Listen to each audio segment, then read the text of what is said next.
저는 이 말씀을 준비하면서 우리 가정들이 정말 화목하고 행복한가, 건강한 가정인가, 우리 가정들을 돌아보면서 우리 성도님들의 가정은 하나님께서 기뻐하시는 행복하고 건강한 가정으로 세워져야 되겠다. 이런 건강한 가정으로 세워져야 되겠다. 그래서 오늘 이 말씀을 들으시면서 정말 여러분의 가정이 그렇게 이 시대에 하나님께서 쓰시는 화목하고 행복한 모델 가정으로 세워질 수 있기를 예수 그리스도 이름으로 축원합니다. 자, 그러면 어떻게 이렇게 화목한 가정을 이룰 수 있느냐? 첫째는 화목한 가정이 되려면 주님을 경외하는 가정이 되어야 합니다. 여러분, 화목한 가정, 행복한 가정은 하나님이 주신 복이에요. 그러니까 하나님을 경외하는 가정에 이와 같은 은혜가 임하는 거예요. 그래서 잠언 15장 16절 보면 가산이 적어도 여호와를 경외하는 것이 크게 부하고 번뇌하는 것보다 나으니라 그랬습니다. 그러니까 여호와를 경외하는 것이 크게 부하고, 하나님을 경외하면서 하나님을 섬기는 가정이 되어지면 그 어떤 환경 가운데서도 정말 풍요를 누리면서 행복을 누리는 삶이 될 수 있다는 거예요. 시편 128편 1절로 6절을 우리 한번 같이 읽어보겠습니다. 시작. 여호와를 경외하며 그 도에 행하는 자마다 복이 있도다. 내가 내 손이 수고한 대로 먹을 것이라. 내가 복되고 형통하리로다. 내 집 내실에 있는 내 아내는 결실한 포도나무 같으며 내 상에 둘린 자식은 어린 감람나무 같으리로다. 여호와를 경외하는 자는 이같이 복을 얻으리로다. 여호와께서 시온에서 내게 복을 주실지어다. 너는 평생에 예루살렘의 복을 보며 내 자식의 자식을 볼지어다. 이스라엘에게 평강이 있을지로다. 아멘. 그래서 하나님을 경외하는 가정에 하나님께서 친히 임재하셔서 그 가정에 놀라운 행복을 주시고, 그리고 풍요한 하나님의 축복을 누리며 살 수 있도록 은혜를 주시는 것을 말씀하고 있습니다. 코로나 팬데믹 가운데 조금 물질을 잃어버렸다고, 또 육체 질병으로 힘든 그런 어려운 일들을 당한다고 해서 절대로 우리의 믿음이 흔들리면 안 되는 거예요. 하나님을 끝까지 경외하는 가정이 될 때 하나님께서 다 회복시켜 주실 줄로 믿습니다. 시편 127편 1절 말씀은 여호와께서 집을 세우지 아니하시면 세우는 자의 수고가 헛되며 여호와께서 성을 지키지 아니하시면 파수꾼의 경성함이 허사로다. 하나님이 우리 가정 지켜주셔야 되고, 하나님께서 우리 가정에 은혜를 주셔야 우리 가정이 화목하고 건강한 가정으로 세워질 수 있는 겁니다. 하나님께서 복을 주셔야 돼요. 그래서 여호와를 경외하는 가정이 되어지면 하나님께서 놀라운 은혜를 베풀어 주시는데, 그러기 위해서는 첫째로 중요한 것이 바로 사랑하는 남편, 사랑하는 아내, 바로 부모가 먼저 하나님의 은혜를 받아야 되는 것입니다. 하나님을 경외하기 위해서 먼저 부모들이 성령으로 거듭나야 돼요. 성령 충만을 받아야 돼요. 그래야 바로 우리 가정이 하나님을 온전히 섬길 수 있다니까요.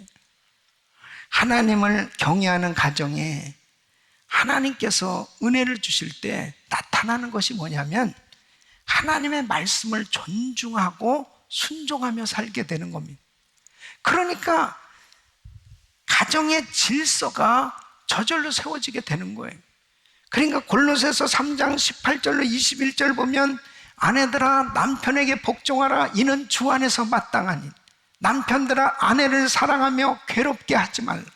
자녀들아 모든 일에 부모에게 순종하라. 이는 주 안에서 기쁘게 하는 것이니라. 아비들아 너의 자녀를 경록해 말지니 낙심할까 함이라 그랬습니다. 그러니까 하나님을 경외하는 가정이 되어지면 하나님의 말씀대로 순종하려고 하고 희생하려고 하고 그리고 그 말씀대로 사랑하려고 하니까 가정에 자기의 위치가 잘 세워진단 말이에요. 그 위치를 잘 지키는 것이 얼마나 중요한지 모릅니다. 남편의 위치를 지키고 아내의 위치를 지키고 자녀의 위치를 지킬 수 있는 이것은 바로 하나님을 경외하는 가정에 하나님께서 주신 은혜예요. 그러니까 이 가정이 건강하게 세워지는 것을 볼 수 있습니다. 그래서 정말 중요한 것이 우리 가정의 주인은 바로 하나님이시고 그 하나님께서 우리 가정을 다스려 주시는 하나님을 경외하는 가정이 되어져야 바로 그 가정에 하나님의 은혜가 임함으로 그 가정이 건강하게 세워질 수 있다는 것입니다. 사랑하는 성도 여러분, 정말 우리 부부가 성령 충만 받아야 돼요. 우리 자녀들이 성령 충만 받아야 돼요. 우리 온 가족들이 하나님을 온전히 경외하고 섬길 때 우리 가정에 하나님의 은혜가 임하고 화목하고 행복한 가정으로 세워지는 줄로 믿습니다. 두 번째는 이 화목한 가정은 사랑하는 가정이라는 것입니다. 결국 중요한 것은 서로 사랑하는 가정이 돼야 됩니다. 잠언 15장 17절 말씀 보면 여간 채소를 먹으며 서로 사랑하는 것이 살찐 소를 먹으며 서로 미워하는 것보다 나으니라 그랬습니다. 서로 사랑하는 것이 얼마나 중요한가 하는 것을 말씀하십니다. 그래서 고린도전서 13장 4절로 7절 보면 그 사랑이 어떤 것인지 이렇게 설명하고 있습니다. 사랑은 오래 참고 사랑은 온유하며 투기하는 자가 되지 아니하며 사랑은 자랑하지 아니하며 교만하지 아니하며 무례히 행치 아니하며 자기의 유익을 구치 아니하며 성내지 아니하며 악한 것을 생각지 아니하며 불의를 기뻐하지 아니하며 진리와 함께 기뻐하고 모든 것을 참으며 모든 것을 믿어 모든 것을 바라며 모든 것을 견디느니라 그랬습니다. 그래서 이 사랑은 구체적으로 삶으로 나타나는 겁니다. 사랑한다면 참아주는 거고 사랑한다면 이해해주는 거고 사랑한다면 분명히 그렇게 표현하는 것입니다. 여러분 어느 조사에 따르면은 자녀들이 부모로부터 가장 어느 때 상처를 받나? 예? 어떤 말을 들을 때 상처를 받냐면 넌 도대체 제대로 하는 게 하나도 없다. 넌 도대체 제대로 하는 게 뭐야? 이런 말을 들을 때 이게 43% 이 상처를 받는다.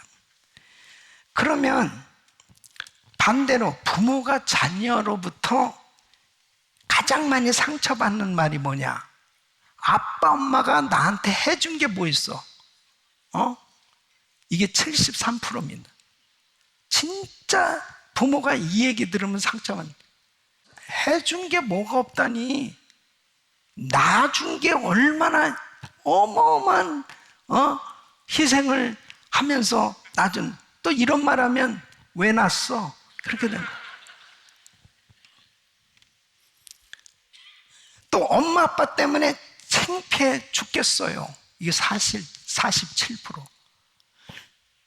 그러니까요 똑같이 자녀들로 하여금 부모는 또 역시 좋은 말을 듣고 싶어 하죠. 힘이 되는 말을 듣고 또 자녀들이 역시 부모에게서 좋은 말을 듣고 싶어 하는 거예요. 그래서 가장 힘이 되는 말이 무엇이냐면 자녀들에게 물었어요. 어느 때 힘이 되냐? 이 세상에서 내가 가장 소중하단다. 너는 정말 나의 보배야. 이렇게 소중하다는 말을 들을 때가 그렇게 행복하다는 겁니다. 또 부모님들은 자녀들에게서 어떤 말을 들을 때가 가장 힘이 되냐? 세상에서 우리 부모님을 가장 존경해요. 부모님을 사랑해요. 이런 말 들을 때 어떻습니까? 우리 부모님들이 너무 행복해하지 않습니까? 자, 부부들은 어떻습니까? 부부들은 남편들이 가장 힘이 되는 말, 아내가 이런 말을 해줄 때 참 이 남편들은 너무 행복하다는, 당신밖에 없어요. 당신이 최고예요. 당신은 잘해낼 거예요. 난 당신을 믿어요. 자, 그러면 이제 아내들이요, 옆에 남편들에게 한번 해보세요. 시작. 당신밖에 없어요. 당신이 최고예요. 당신은 잘해낼 거예요. 난 당신을 믿어요. 뭐 좀 쑥스러워하는 것 같아요. 어떻게? 예? 자, 그러면 아내들이 가장 좋아하는 말은 뭐냐? 남편들이요, 한번 고백해 보세요. 내 인생에 당신을 만난 것이 가장 큰 축복이야. 해봐요. 시작. 내 인생에 당신을 만난 것이 가장 큰 축복이에요. 저도 계속해서 제 아내를 생각하고 우리 자녀들 늘 감사하는 거예요. 늘 축복하고. 그러니까 행복이라고 하는 것은 내 마음에서부터 서로를 존중해주고 인정해주고 그리고 축복해주고 그런 관계를 계속 만들어 가잖아요. 근데 그 공동체가 아름다워질 수밖에 없는 것입니다. 세 번째는 화목한 가정은 용서를 실천한다는 것입니다. 화목한 가정이 되려면 서로의 허물을 덮어 주어야 합니다. 여러분 잠언 17장 9절 말씀 보면 허물을 덮어주는 자는 사랑을 구하는 자요 그랬습니다. 자, 부부가 같이 살면서 어떻습니까? 부부가 같이 살면 살수록, 오랜 시간이 지나면 지날수록 허물이 보여지기 시작합니다. 좋은 것보다는 허물이 점점 자꾸 커 보여요. 그러니까 나중에 상당히 그런 부분 때문에 실망하기도 하고 힘든 그런 시간을 보내게 되죠. 과거에 보지 못했던 그런 허물들이 점점 살면서 자꾸 나타나기 시작합니다.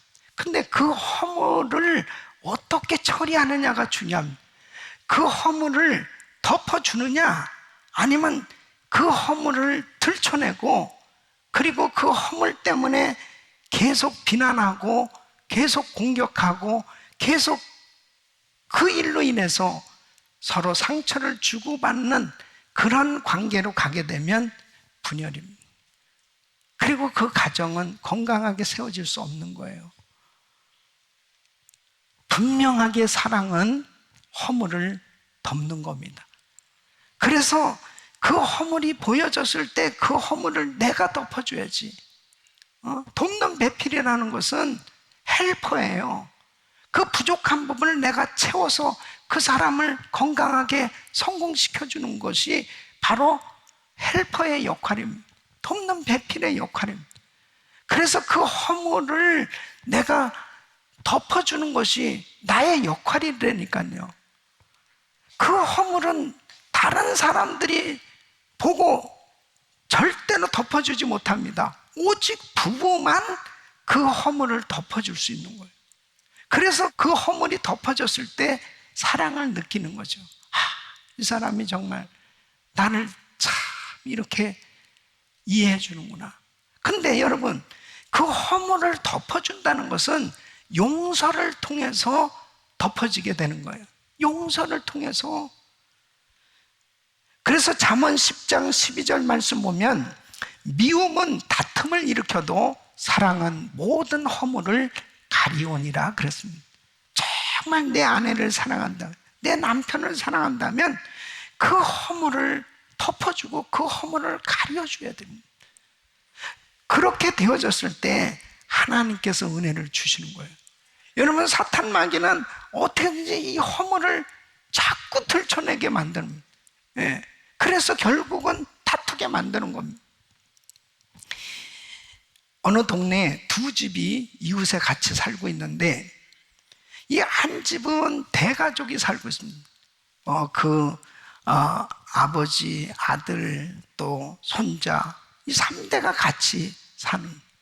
또 한 가정은 젊은 부부가 같이 살고 있습니다. 근데 이 젊은 부부는 매일 싸우는 거예요. 허구한 날 싸우는 거예요. 네. 아주 싸우기 위해서 만난 부부. 그렇게 싸우는. 근데 이 대가족이 사는데 이 가정은 웃음꽃이 피우고 그렇게 좋아.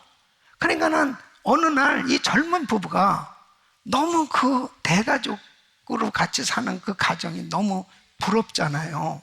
그래서 그 집을 찾아간 거예요. 아니, 어떻게 이렇게 많은 분들이 같이 사시는데 이렇게 참 좋아요? 그 비결이 뭘까요? 우리는 그냥 부부가 맨날 싸워요. 그러니까 그 남편이 이제 하는 얘기가 뭐냐면은 그 얘기를 듣고, 아유, 젊은 부부는 너무 똑똑해. 너무, 정말 이렇게 대단한 것 같아. 근데 우리 가족들은 좀 내가 봐도 좀 바보 같아. 좀 부족해. 그게 무슨 말씀입니까?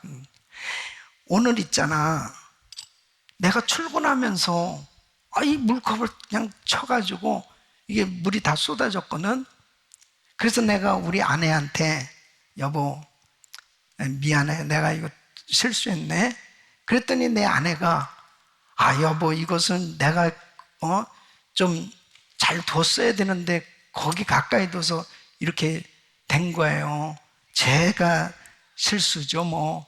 그러니까 또 그 어머니가 나서 가지고는 아이고 이 나이 먹은 내가 그걸 보고 좀 치워줬어야 되는데 걷다가 나서 이것은 내가 실수한 거라고, 우리는 이렇게 산다고. 그러니까 이 젊은 부부가 크게 깨달았다는 겁니다. 이 젊은 부부는 조금만 이렇게 뭐 혹시라도 그렇게 했다면, 눈이 없냐? 눈이 없어. 그것도 못 봐. 그러면서 하니까는 그냥 계속 싸우면서 산다는 거예요. 여러분, 그러다 보니까 자꾸 상처를 입는 거예요. 우리는 그런 상처와 아픔을 어떻게 해결해야 될까요? 그 허물을 덮어주고 용서와 사랑이 있을 때 화목한 가정을 이룰 수 있는 줄로 믿습니다. 그래서 에베소서 4장 32절 보면 서로 친절하게 하며 불쌍히 여기며 서로 용서하기를 하나님이 그리스도 안에서 너희를 용서하심과 같이 하라 말씀하십니다. 골로새서 3장 13절 보면 누가 누구에게 불만이 있거든 서로 용납하여 피차 용서하되 주께서 너희를 용서하신 것 같이 너희도 그리하고 그랬습니다. 하나님께서 우리가 죄인이고 부족함에도 불구하고 주님이 우리를 불쌍히 여겨주신 거예요. 그래서 하나님의 그 긍휼과 자비 가운데 용서함을 받았을 때 우리가 하나님의 자녀로 이렇게 하나님을 섬기며 살아갈 수 있는 것처럼 부부간에도 역시 마찬가지입니다. 서로의 부족한 부분들이 있어요. 그 부족한 부분들을 용서해주고 그리고 덮어주고 그리고 정말 사랑해 줄 수 있는 이런 관계가 이루어질 때 화목하고 건강한 가정 세워지는 줄로 믿습니다. 그래서 오늘 한번 그동안의 팬데믹으로 인해서 어떤 면에서는 같이 이렇게 지내는 시간에 어떤 분들은 그래요. 처음에는 좋았대요. 근데 계속 오래 같이 붙어 있다 보니까 이제 자꾸 허물이 보여지기 시작하는, 너무 불편하기 시작하는.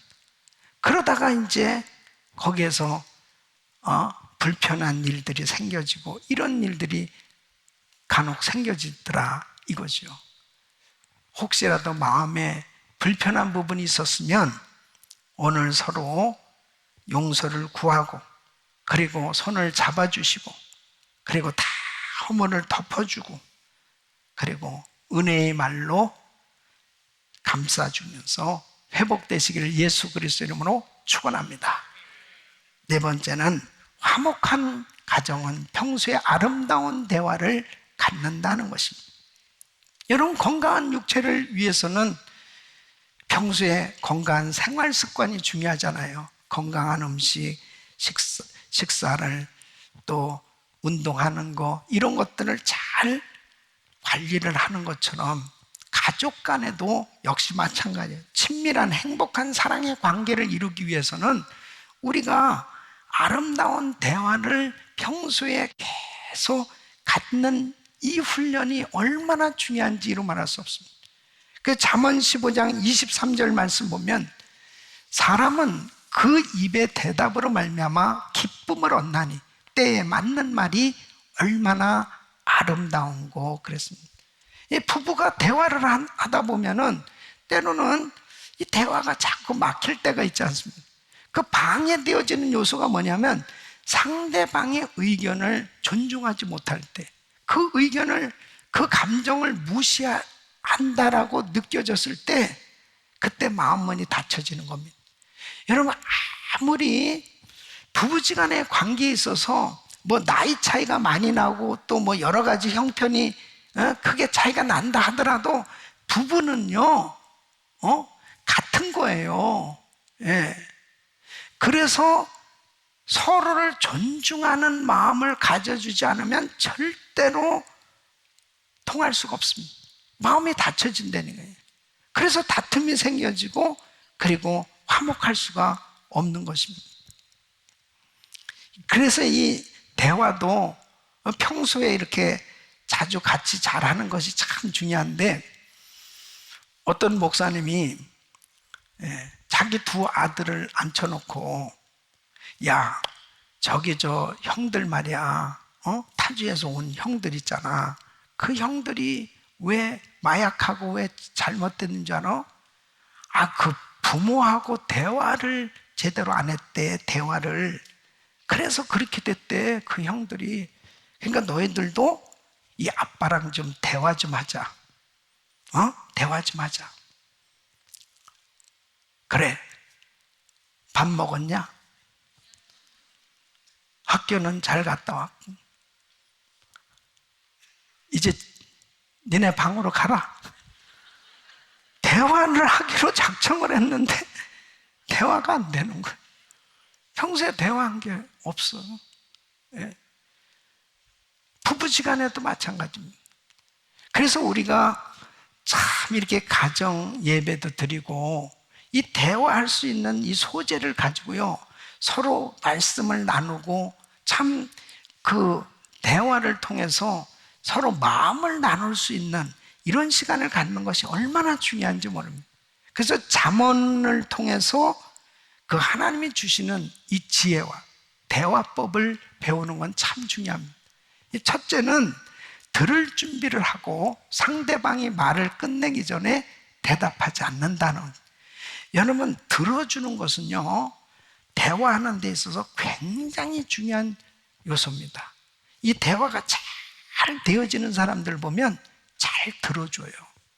그래서 잠언 18장 13절 말씀 보면 사연을 듣기 전에 대답하는 자는 미련하여 욕을 당하느니라.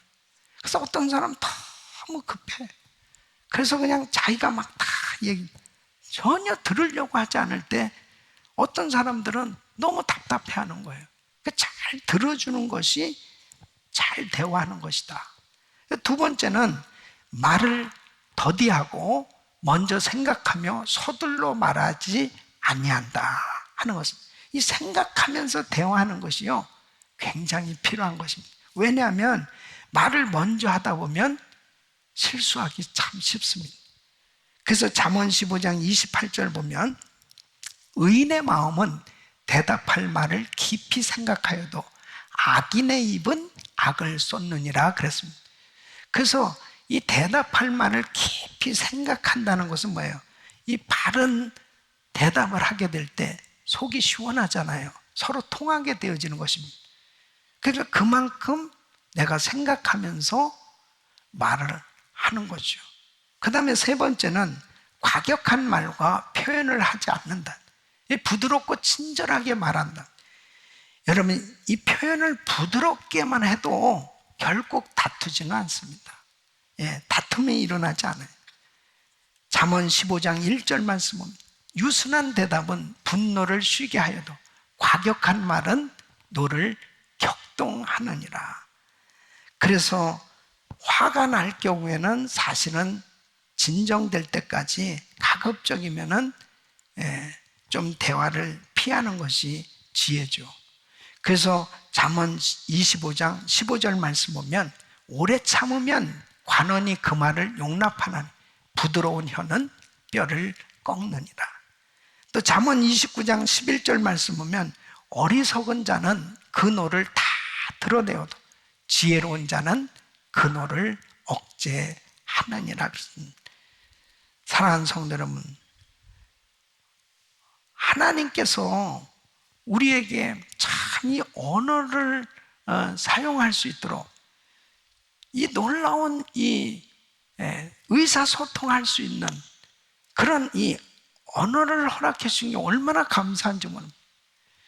내가 쓰는 이 말이 상대를 살릴 수 있는 말이 될 수 있기를 바랍니다. 자꾸 내가 어떻게 하면 저 사람을 축복하고 살릴까? 이런 생각을 가지고 대화를 나누는 것은 굉장히 중요한 것입니다. 네 번째는 말다툼을 버리지 아니한다는, 아주 이건 철칙으로 딱 정해놓는 거예요. 난 다투진 않는다. 그러니까 잠언 17장 14절 말씀, 다투는 시작은 뚝에서 물이 새는 것 같은 즉 싸움이 일어나기 전에 시비를 그칠 것입니다.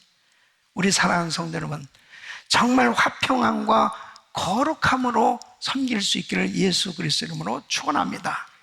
축원합니다.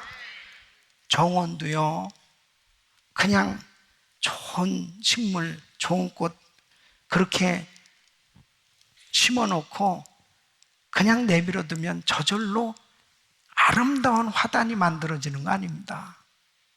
우리 교회 정원도요, 매일같이 가꾸고 있어요. 그래도 뭐 수없는 이런 잡초들이 생겨지지 않습니까? 여러분, 우리 가정 저절로 그냥 행복하고 화목한 가정 만들어지는 거 아니에요. 정말 희생이 필요합니다. 수고가 필요한 거예요. 치열한 영적 전투가 지금 벌어지고 있다니까요. 그래서 저는 예배 때마다 이렇게 믿음의 고백을 선포하고 있는 겁니다.